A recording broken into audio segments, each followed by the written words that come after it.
Queridos irmãos, a paz do Senhor Jesus, sou o pastor Elias Santana, aqui da Igreja Sede, e estamos juntos para continuarmos a nossa leitura e o nosso estudo do livro de Juízes. Hoje nós vamos para o capítulo de número 8. Queridos, nós já vimos o quanto Deus abençoou Gideão nessa batalha. O quanto a fé de Gideão foi fortalecida pelo Senhor, e o Senhor concedeu a Gideão uma grande vitória diante de um grande exército inimigo. Como Deus agiu de uma forma poderosa na vida de Gideão. A estratégia que Deus deu a Gideão para que ele vencesse essa batalha foi algo fantástico. Veja que Gideão ele optou por invadir o acampamento inimigo à noite. E alguns estudiosos dizem que à noite, no momento em que Gideão estava atacando, talvez fosse exatamente a hora da troca da guarda. E quando Gideão e seus 300 homens se posicionam separadamente em grupos de 100, cercando o acampamento, e quando eles tocam suas trombetas, eles quebram os vasos, eles dão aquele grande brado, a espada pelo Senhor e por Gideão. Naquele momento, o exército inimigo se apavora. Eles pensam, nós estamos sendo atacados. E quando eles olham, eles veem os soldados que são do exército deles vindo para a troca de guarda. Como estava de noite, estava escuro, eles confundiram os seus soldados com o exército de Gideão. E aí começaram a atacar uns aos outros. Pode ser que tenha acontecido isso de fato.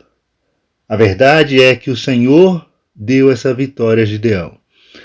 O versículo 22 do capítulo 7 diz assim: Enquanto os 300 homens soavam suas trombetas, o Senhor fez que em todo o acampamento inimigo cada um voltasse a espada contra o seu próprio companheiro.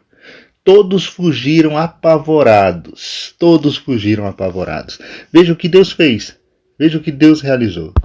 E agora no capítulo de número 8, nós vamos ver o que acontece a Gideão e aos seus 300 homens depois dessa grande conquista, depois dessa grande vitória. E se tem, irmãos, um momento difícil para a nossa fé, é exatamente após uma grande conquista, após uma grande vitória. Se permanecemos vigilantes durante toda a batalha, devemos permanecer ainda mais vigilantes após uma grande conquista. Uma revista americana chamada Pulse, ela publicou em um dos seus artigos, no dia 25 de junho de 1993, que 56 nações têm problemas sérios com minas terrestres. Angola, por exemplo, ela possui 20 milhões de minas escondidas, esperando uma vítima para ser mutilada ou para ser morta.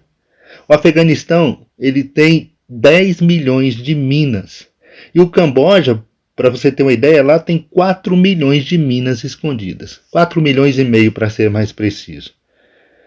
Acontece que o custo para desmontar essas minas, para remover essas minas, é muito alto para estes países e eles não conseguem bancar. Então essas minas estão ali escondidas. A guerra acabou, mas as minas ainda estão ali, escondidas, esperando alguém desavisado para nelas pisarem e serem explodidos. Talvez as tuas guerras tenham acabado, mas os perigos não desapareceram. Portanto, manter-se vigilante não é uma opção.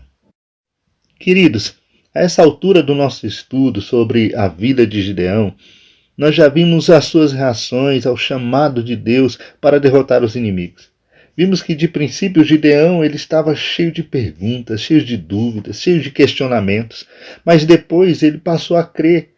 A sua fé foi crescendo.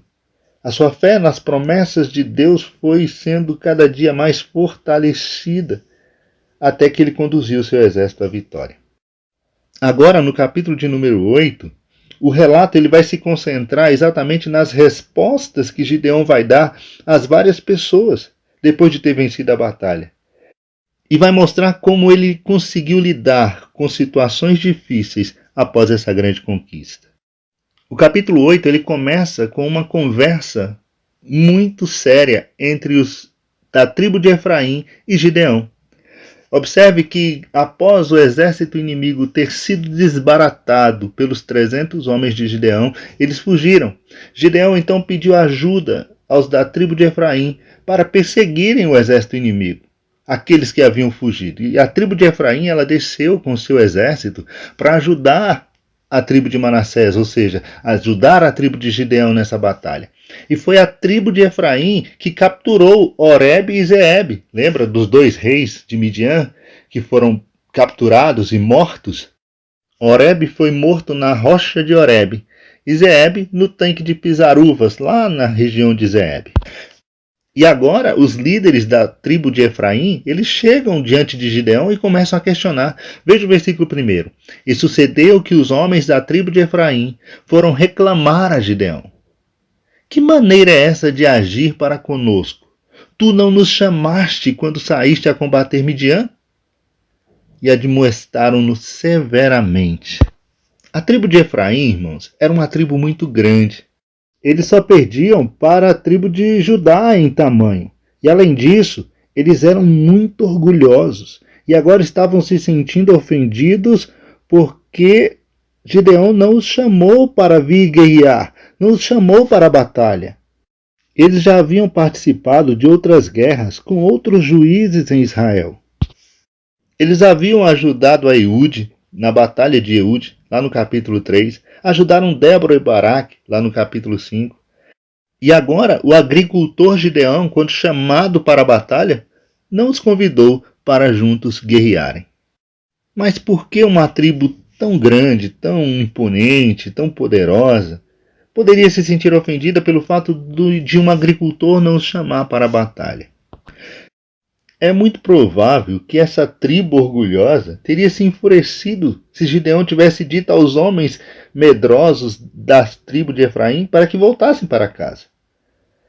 E seus voluntários não teriam tolerado a redução do exército até chegar apenas a 300 soldados. Se Gideão os chamasse e depois mandasse a maioria deles para casa, teriam criado problemas ainda maiores antes da batalha. Outro fato importante a ser destacado aqui é que os efraimitas eles vieram depois da batalha. Eles vieram exatamente para o processo de limpeza, capturar aqueles que haviam fugido em debandada. E aí eles não participaram da partilha dos despojos, porque somente aqueles que estavam na batalha que tinham direito aos despojos. E talvez tenha sido essa a preocupação deles. Nós chegamos depois, nós não vamos partilhar os despojos com vocês. E estes homens que deveriam estar agradecidos a Gideão por ele haver libertado Israel das mãos dos seus opressores, agora estavam criando caso. Alguns escritores eles dizem que esse episódio, essa conversa de Gideão com os líderes dos efraimitas, aconteceu no final de tudo. A batalha já tinha se encerrado, a guerra já tinha chegado ao fim, e o povo já tinha tentado aclamar Gideão como seu rei, para reinar sobre eles ali em Israel. E se de fato foi assim, Gideão podia ter usado a sua autoridade e a sua popularidade para colocar a tribo de Efraim no seu devido lugar. Mas Gideão, irmãos, ele escolheu uma abordagem ainda melhor. Veja no versículo 2 a resposta de Gideão. Então ele lhes respondeu: Que mais fiz eu em comparação ao que fizeste vós? O restolho das uvas de Efraim não são melhor do que toda a colheita de Abiezer? Foi em vossas mãos que Deus entregou os líderes midianitas, Oreb e Zeeb. O que pude fazer eu não se compara com o que fizestes vós. Diante desse esclarecimento, acalmou-se a indignação deles contra Gideão. Observe, irmãos, que não foi difícil para Gideão colocar de lado o seu orgulho e elogiar agora os homens de Efraim. Gideão olha para aqueles homens e diz que a captura de Oreb e Zeeb havia sido um feito muito maior do que qualquer outra coisa que os homens da sua própria cidade natal, os homens de Abiezer, poderiam ter realizado. Provérbios capítulo 15, versículo 1 diz o seguinte: A resposta branda desvia o furor, mas a palavra dura suscita a ira.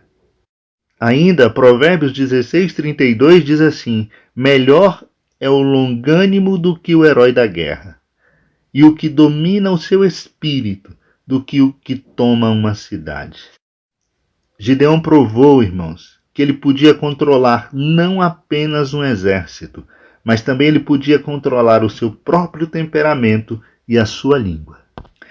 E assim a paz foi restaurada e Gideão voltou novamente para as tarefas mais importantes que ele tinha para cumprir. Provérbios capítulo 17, versículo 14 diz assim: como o abrir da represa, assim é o começo da contenda. Desiste, pois, antes que haja rixas. Para nós, valem as palavras do apóstolo Paulo lá em Romanos, no capítulo 12. No que depender de vós, tende paz com todos. Gideão optou por não aceitar as provocações dos efraimitas. Exatamente, trouxe uma palavra de paz no meio de uma contenda que estava por começar. Que o Senhor nos dê sabedoria, irmãos. Que o Senhor nos ajude a entender que após as nossas conquistas, as grandes vitórias que o Senhor nos dá, sempre haverá aqueles que vão trazer suas críticas, achando que poderiam ter feito de uma forma melhor ou que deveriam ter participado de uma forma melhor. Mas é importante sabermos trazer respostas brandas para estas questões, a fim de evitar contendas entre os irmãos. A palavra do Senhor, ela diz: ó quão bom e agradável é que os irmãos vivam em união.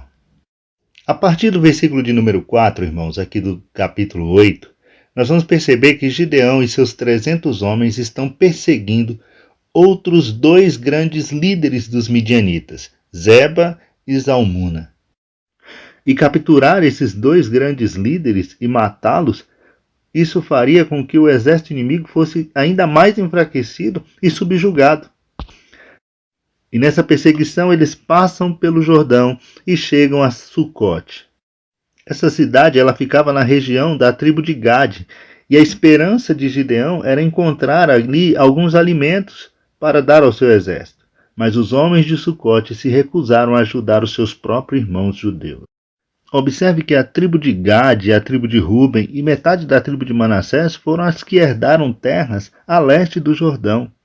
E parece que a tribo de Gade ela não se sentia muito próxima dos seus irmãos que estavam do outro lado do Jordão a ponto de poder ajudá-los. A tribo de Gade ela não enviou soldados para ajudar Débora e Baraque.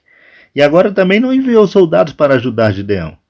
Enquanto os outros arriscavam a vida, o povo de Gade ficou de braços cruzados. E agora, quando Gideão chega com suas tropas na cidade de Sucote, eles lhe fecham as portas. É importante ressaltar aqui, irmãos, que a hospitalidade é uma das leis fundamentais ali na região do Oriente. E pelo costume dessa região, as pessoas elas devem suprir as necessidades tanto dos desconhecidos quanto dos parentes.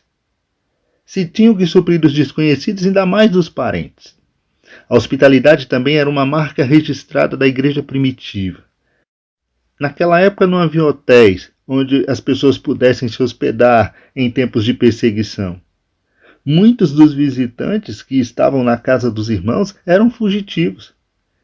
Na verdade, ajudar os irmãos, ainda mais um irmão faminto, é uma oportunidade de ajudar o próprio Senhor Jesus. Não foi isso que Jesus disse lá em Mateus capítulo 25? E quando fizerdes a um destes pequeninos irmãos, a mim o fareis. É provável que os homens de Sucote não acreditaram na capacidade de Gideão de derrotar o exército midianita. E que talvez Gideão não conseguisse capturar os dois grandes reis dos midianitas que haviam fugido. Observe a resposta destes homens de Sucote aqui no versículo de número 6. Foi uma resposta audaciosa. Veja o que eles disseram. Ao que os príncipes de Sucote lhe disseram: já estão em suas mãos Salmona e Zeba? É como se os homens de Sucote estivessem temerosos de que, se Gideão fracassasse na sua tentativa de capturar os reis dos midianitas, o exército midianita poderia se reerguer e se voltar contra eles. Os homens de Sucote não pensaram que alimentar um irmão faminto seria uma oportunidade de demonstrar amor, mas viam isso como um risco que eles não desejavam correr. Gideão então parte daquela região e vai a Peniel. E ali chegando também encontrou portas fechadas. Os homens daquela cidade se recusaram em ajudar Gideão e seu exército. Pelo que Gideão advertiu aquelas duas cidades, que ele voltaria e que ele traria disciplina a cada uma delas. Aos homens de Sucote, ele disse no versículo de número 7, Ah, é assim que ages? Replicou Gideão. Assim que o Senhor tiver entregado nas minhas mãos Zeba e Zalmuna, rasgarei a vossa carne com os espinhos do deserto e com os abrolhos. E aos homens de Peniel, ele disse lá no versículo 9, Eis que quando eu retornar vitorioso, destruirei esta vossa fortaleza. E assim aconteceu, irmãos. Deus deu vitória a Gideão e a seus soldados diante do exército fugitivo dos midianitas. Gideão os encontrou escondidos. Ali estavam apenas 15.000 homens daquele exército numeroso de 135.000. E Gideão pelejou contra eles e os venceu, e trouxe capturados os 2 reis que estavam fugindo. E ao retornar dessa conquista, ele cumpre a promessa que havia feito aos homens de Sucote e aos homens de Peniel. Providencialmente, ele encontra um jovem da cidade de Sucote pelo caminho. E ao ser interrogado, esse jovem entrega os nomes a Gideão de toda a liderança da cidade de Sucote, seus anciãos e seus sacerdotes, seus príncipes, aqueles que haviam se recusado em prestar ajuda a Gideão. Ao entrar na cidade, Gideão mostrou-lhes os 2 reis que, segundo aqueles homens, ele jamais seria capaz de capturá-los, e ainda castigou aqueles homens com espinhos e com abrolhos. Em seguida ele foi a Peniel, e quando chegou em Peniel também destruiu a torre daquela cidade e matou os homens que se opuseram contra ele. A pergunta que se faz aqui, irmãos, é por que Gideão não usou de bondade com os homens de Sucote e de Peniel, assim como ele fez com os homens de Efraim? Ele poderia ter usado de mansidão aqui também e relevado toda essa afronta que sofreu tanto dos homens de Sucote quanto dos homens de Peniel. Talvez Gideão tenha deixado o orgulho falar mais alto em seu coração. Talvez ele tenha sido tomado pela sua vaidade de general e ter se sentido ofendido no seu ego, e agora resolveu fazer vingança aos seus irmãos. Há, porém, irmãos, aqueles que dizem que Gideão não podia ter perdoado os homens de Sucote e Peniel, assim como ele fez com os homens de Efraim, primeiro porque as ofensas foram diferentes. Que o orgulho de Efraim não era nada diante da ofensa grave, ou do grave comportamento de rebelião dos homens de Sucote e de Peniel. Essas cidades se rebelaram contra um homem que fora escolhido por Deus para vencer os seus inimigos. E o pecado de Sucote e de Peniel foi a dureza de coração para com os seus irmãos e a traição contra Deus que os havia levantado para ganhar essa peleja. Adiantaria Gideão arriscar a sua vida para libertar o povo dos seus inimigos quando haviam traidores dentro da própria nação de Israel? Todos esses fatos, irmãos, nos provam que não é fácil liderar, não é fácil estar à frente de um povo, ainda mais em uma situação de guerra. E é preciso que o líder tenha discernimento, a fim de tomar a decisão certa ao tratar com situações diferentes. Em todo caso, a decisão mais sábia, a decisão mais inteligente é a de confiar no Senhor e de buscar nele a orientação para lidar com cada uma das situações adversas que encontramos no nosso dia a dia. Buscar orientação na palavra do Senhor. Isso certamente fará com que não tomemos decisões precipitadas diante de situações adversas. Queridos, que o Senhor te abençoe, que o Senhor continue falando ao teu coração através do livro de Juízes. Eu agradeço a Deus por essa oportunidade. Agradeço a nossa pastora presidente pela confiança. Pastor Gideão Júnior, que está à frente desse projeto. Que o Senhor te abençoe, meu irmão. Fica na paz do Senhor Jesus.